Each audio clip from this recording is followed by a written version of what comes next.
회피형은 필연적으로 후회하게 됩니다. 다만 자신의 회피 성향에 대한 문제를 인식하고 후회하거나 아니면 끝까지 더 강화되는 회피 성향을 안고 혼란을 피해 남 탓을 하고 숨어서 울지도 모릅니다. 이 회피 성향은 어느 지점부터 외부적인 요인으로는 절대 고칠 수 없습니다. 병원도, 상담도, 가족도, 연인도 불가합니다. 신빙성이 있는 진단이나 설명에도 사랑이 담긴 걱정과 위로에도 이들은 틈을 만들어 빠져나가 버립니다. 두려우니까요. 탓할 수도 없습니다. 그들은 그들대로 피해자이며 그들도 순간순간 혼란스러워하며 고통스럽습니다. 하지만 그걸 견딜 담력이 없어서 이내 또 그 상황을 마주하지 못하고 다른 관계로 또는 술과 같은 중독으로 도망칩니다. 그럼 문득 궁금해집니다. 이렇게 고치기도 힘든 회피 유형과의 관계에서 상처받는 사람들, 우리는 왜 단번에 회피 유형을 알아차리거나 피하지 못했을까요? 괜찮은 사람인 줄 알고 관계가 깊어졌다가 부지불식간에 뒤통수를 맞고 상대의 회피 성향의 문제임을 인식하지 못한 채 나에게 문제가 있는 건 아닌지, 내가 관계를 망친 건 아닌지 돌아보고 후회하며 시간과 자기 자신을 갉아먹었어야만 하는 걸까요? 회피형에게는 넋놓고 당할 수밖에 없는 걸까요? 또 도망가는 회피형과 안정적인 관계를 유지하는 방법은 없었을까요? 제가 일상적인 질문을 하나 해보겠습니다. 여러분은 대답을 생각해보세요. 밥 먹었어? 아마 대부분 먹었어, 아니면 아직 안 먹었어, 이렇게 시작하는 정상적인 답변을 생각하실 겁니다. 근데 이 뻔하디 뻔한 단순한 질문 하나만으로도 우린 상대에게서 여러 가지를 알아낼 수 있습니다. 처음에 드린 질문, 밥 먹었어? 여기에 지금 일어났어, 이제 일 끝났어, 이런 동문서답을 하는 사람들이 있습니다. 예전에 이 주제로 영상을 다뤘었는데 그때도 댓글이나 메일로 이런 사람들은 어떻게 해야 되냐 물어보시는 분들이 꽤 있었습니다. 안 당해본 사람들은 모르지만 당해본 사람들은 압니다. 정말 지옥을 만드는 화법이죠. 애착 유형부터 들여다보죠. 이렇게 살짝 비껴가는 동문서답, 꼭 2번 묻게 만드는 사람은 회피형일 가능성이 높습니다. 이건 오랫동안 굳은 회피 회로의 습관이죠. 가까운 사이에서도 타인의 관심이나 돌봄을 통제나 부담으로 느끼기 쉽습니다. 이때 회피형은 정서적으로 거리를 두려고 합니다. 이는 아예 주제를 바꾸거나 감정이 배제된 정보로 응답하여 상대의 감정을 차단하도록 우회하는 것이죠. 감정이 미성숙한 경우에도 대화 안에서 타인의 말에 의중이나 감정은 뒤로 밀어두고 자기 감정의 불편을 가장 우선시합니다. 조금 더 깊이 가보죠. 아마 이런 대답에 화딱지가 나는 경우는 대부분 연인 관계에서 많이 일어나는 경우입니다. 그쵸? 친구한테 밥 먹었는지 잘 잤는지 관심을 잘 갖지도 않을 뿐더러 갖고 물어봤어도 그냥 나 혼자 밥 먹기 심심하니까 불러낼까 싶어서 묻는 거고, 친구가 동문서답한다 해도 그냥 안 먹었으면 나와 밥이나 먹자 하면 되는 일이니까요. 하지만 감정이 얽힌 관계에서는 조금 다릅니다. 이런 대답이 계속 쌓이면 상대가 무관심하다고 느껴지고 서운함이 커집니다. 하지만 돌이켜보죠. 처음부터 이렇게 동문서답을 했을까요? 아니죠. 관계 초반에는 이들 회피형도 애착 활성화가 일어납니다. 서로 관심과 돌봄을 주고받으며 활발하게 정서 교류를 시도하죠. 밥 먹었냐고 물어보면 먹었어, 너는 먹었어? 이런 정상 대화가 됐으니까 관계가 깊어지도록 지속되어 온 것이란 말이죠. 근데 언젠가부터 갑자기 동문서답이 시작됐다, 혹은 정서적인 질문을 하는데 인지적 정보로 자꾸 답이 온다, 이러면 회피형이 시동을 걸기 시작하는구나로 보시면 얼추 맞습니다. 그럼 우리도 대응을 할 수 있겠죠. 아니 근데 오해하시면 안 됩니다. 회피형 시동 걸렸으니까 끝내라, 이게 아닙니다. 저는 회피형이랑 연애할 때 꽤 예전이었는데 초반부터 회피형인 걸 인지했거든요. 초반에 잘 만났었죠. 근데 어느 날인가 제가 몸이 좀 안 좋은 날이 있었어요.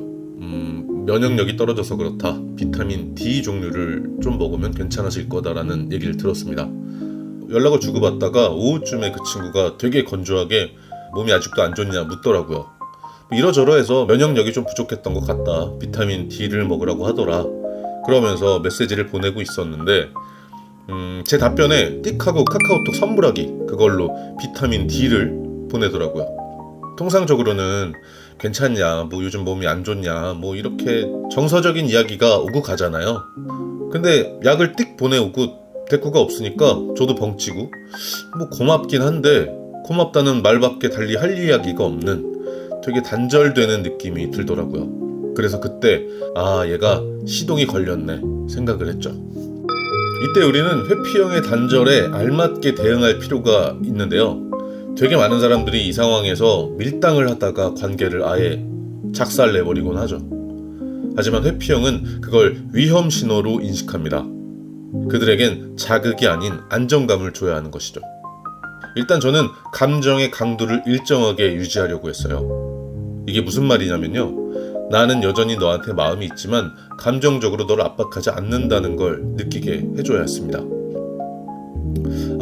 근데 이건 어떤 분들은 좀 자괴감이 들거나 속상하실 수도 있어요. 그런 마음이 들면 해보고 싶은 대로 하시고 헤어지거나 잘 맞으면 뭐 이어가는 방향도 있는 겁니다.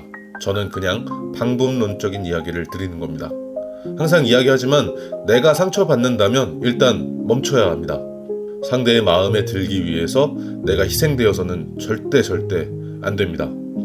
아무튼 첫 번째 기술은 나 혼자 질문하고 나 혼자 답하고 마무리 짓기입니다. 이게 뭐냐면요. 원래 우리는 연애 안에서 응답을 기다리잖아요. 핑퐁 게임 하듯이.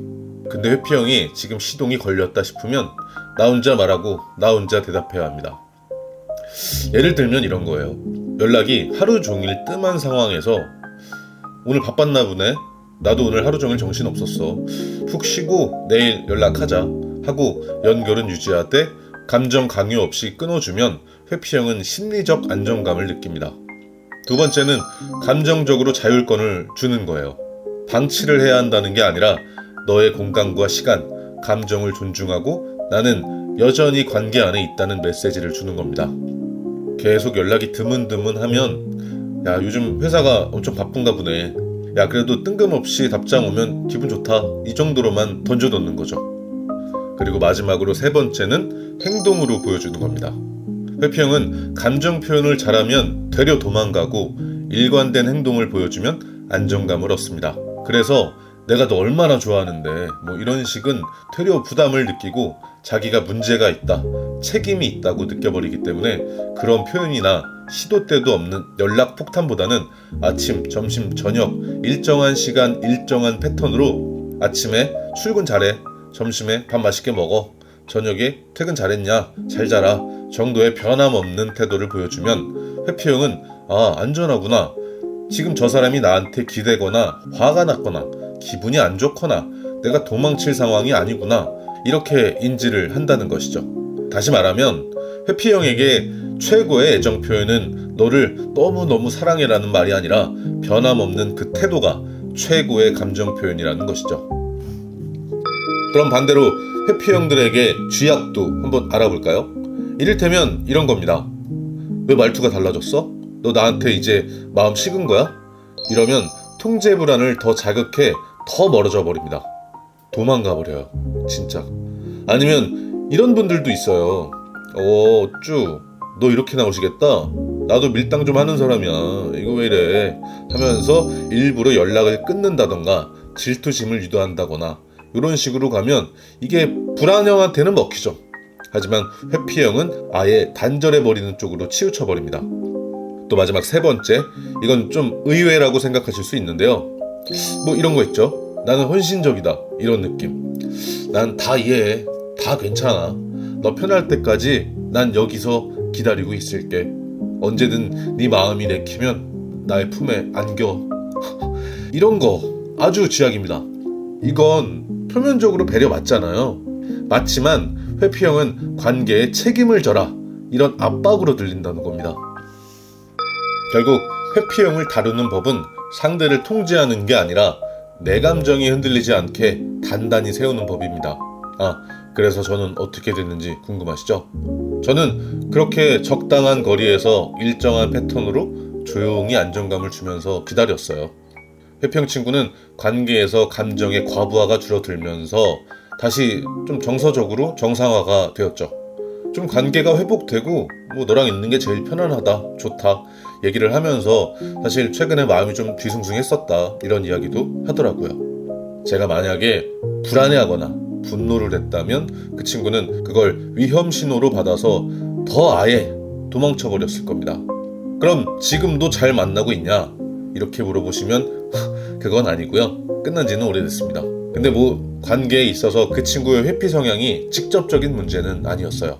저는 회피형이든 불안형이든 애착 유형은 사실 어렵다면 어려운 문제지만 그냥 상대의 성향을 존중해주면 된다고 생각하거든요.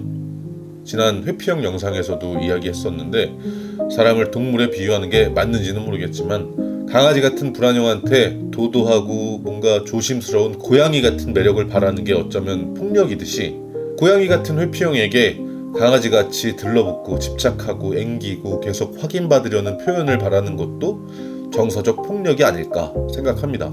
내가 중심이 있다면 관계를 잘 이끌어가는 핵심 열쇠도 그냥 보여지는 대로 이해하면 됩니다. 회피형이면 그 사람의 경계를 존중해주고 불안형이면 그 사람이 불안하지 않게 해주되 내가 경계를 그어주는 것이죠. 너는 그렇게 잘 알면서 왜 헤어졌냐? 이렇게 물어보신다면 저는 술 때문에 헤어졌습니다. 더 정확히는 술로 회피하는 그 패턴 때문이었어요. 이건 느낌적인 느낌이 아니라 여러 연구에서도 입증되었는데요. 회피형 애착 점수가 높을수록 알코올 사용 빈도나 의존 수준이 모두 높았습니다. 폭식이나 알코올, 약물 같은 비대인적 진정 행위로 긴장을 통제하려고 하는 경향이 있죠. 사람 간의 관계가 더 어려우니까요. 근데 그런 용도의 음주는 술도 자제가 안 되니 자기 통제도 안 되고 자기 효용감도 떨어지고 자존감은 바닥이고 표면적으로는 나는 자존감 높다, 나는 당찬 사람이다 이렇게 말하지만 매 순간 도망다니기 바빠 보였습니다. 문제는 술 자체가 아니라 자신을 마주하는 것에 대한 두려움, 이게 핵심이었습니다. 하지만 그건 그 누구도 대신 해결해주거나 답을 찾아줄 수는 없습니다. 병원도, 약도, 상담도 일시적인 안정감을 줄 뿐 본질을 바꾸는 건 자기 자신밖에 할 수 없습니다. 그리고 그건 나와 마주할 때 가능해지는 일입니다. 그렇게 정말 나를 알지 못하면 내가 외면하고 있는 내가 내 인생을 갉아먹고 나를 망치게 되는 거죠. 이건 피해자, 가해자 이렇게 나뉘지 않습니다. 무언가로부터 회피하고 중독되는 사람도 나를 희생하고 상처받으면서도 관계를 붙잡고 있는 사람도 모두 같습니다. 본질적으로는 모두 자기 자신으로부터 피해자인 셈이죠. 정말 중요한 문제입니다. 이건 단순히 중요하다를 넘어서 정말 절박한 이야기입니다. 그럼 나를 마주한다는 건 무슨 말일까요? 나를 사랑해라? 나를 아껴라? 사실 이런 이야기는 굉장히 표면적인 이야기입니다. 물론 이런 작은 계기가 트리거로 작용해서 단단한 사람이 되는 첫걸음이 될 수도 있다고 생각합니다. 하지만 속도가 굉장히 더딜 수밖에 없죠. 왜냐하면 목적지가 없고 방향성이 없기 때문입니다. 회피형에게 당하지 않는 그 자체를 핵심으로 인식할 수도 있고요. 반대로 나의 회피 성향을 참아내는 행위를 핵심으로 볼 수도 있죠. 사람들이 무시 못하게 싸나워 보이고 까칠해 보이는 걸 핵심으로 인식할 수도 있는 거고요. 모든 사람들에게 사랑받는 내 편이 많은 사람이 되는 방법이 핵심으로 보일 수도 있습니다. 그래서 시행착오가 많고 그만큼 상처받을 일이 더 많습니다. 그렇게 가다가 길을 잃어버리니까요. 나는 굳이 왜 이러고 있지? 나는 왜 불필요하게 까칠하게 사람을 대하고 있지? 왜 나는 사람들에게 사랑받기 위해 안간힘을 쓰고 있지? 이런 생각이 올라오면 또 패배감과 우울감에 빠집니다. 그래서 나와 마주하는 훈련이 필요한 겁니다. 훈련이라는 표현이 이 행위에 참 어쩌면 안 어울리기도 한데요. 최대한 제 감정이 널뛰기를 할 수 있게 풀어주고 헤아리려고 노력하는 겁니다. 그게 필요합니다. 더 정확히는 그것만 있으면 됩니다. 그러면 사람들이 함부로 대할 수 없는 내 기준이 생기고 내가 하고자 하는 일에 쏟아부을 수 있는 추진력도 생깁니다. 그 기본은 자기 신뢰입니다. 나는 할 수 있다는 믿음, 나는 넘어져도 괜찮다는 그 믿음에서 옵니다. 제가 지금 약장수처럼 만능 특효약이 있다, 천재만재가 된다는 이야기를 하는 게 아닙니다. 예를 들면 이런 거예요. 스몰 토크를 잘하고 싶다. 이건 사람들에게 말이 유려한 사람으로 보이고 싶다는 의미잖아요. 내가 나와 마주하면 그 인정받으려는 욕구보다 나는 이미 괜찮은 사람이라는 신뢰가 생깁니다. 그럼 아이러니하게도 스몰 토크가 편안하게 나오는 그런 원리입니다. 왜냐하면 내가 나에게 자신이 있으니까요. 누군가에게 인정받으려고 머릿속으로 말을 고르지 않아도 됩니다. 무리수를 던질 일도 없죠. 내가 친한 사람들과 이야기하듯 편하게 이야기가 나온다는 겁니다. 이 회피형들의 동문서답도 마찬가지입니다. 동문서답을 하는 사람에게 화가 난다. 이건 사실 나는 동문서답하면서 날 밀어내는 저 사람이 날 밀어내지 않고 사랑받고 싶다는 욕구가 함축되어 있겠죠. 그게 아니라면 내가 싫은 화법을 쓰는 저 사람에게서 내가 거리를 두면 되는 일이잖아요. 여기서 나와 마주하는 힘이 생기면 저 사람의 거리 두기를 기다리는 힘도 끊어내는 힘도 나에게 있는 구조가 만들어지는 것이죠. 나를 더 정확히 알게 될수록 상대의 자극에도 나는 내 중심을 잡고 선택하는 입장에 있을 수 있다는 것입니다. 그래서 나를 마주하는 훈련을 해야 하는 것이죠. 훈련은 곧 회복입니다. 나 자신과의 화해이고 나와의 대화입니다. 반신욕을 하고 그림을 그리고 싱잉볼을 울리고 음악을 듣고 나를 편안하게 해주는 향을 찾고 나의 공간을 꾸미고 나와의 시간을 가져야 합니다. 이런 식으로 나만의 애착기지, 나만의 안전지대와 도구들을 만들어내야 합니다. 그래서 무의식 속 나를 자꾸 불러내고 잘 챙겨줘야 합니다. 그게 진짜 회복이고 진짜 관계의 시작입니다.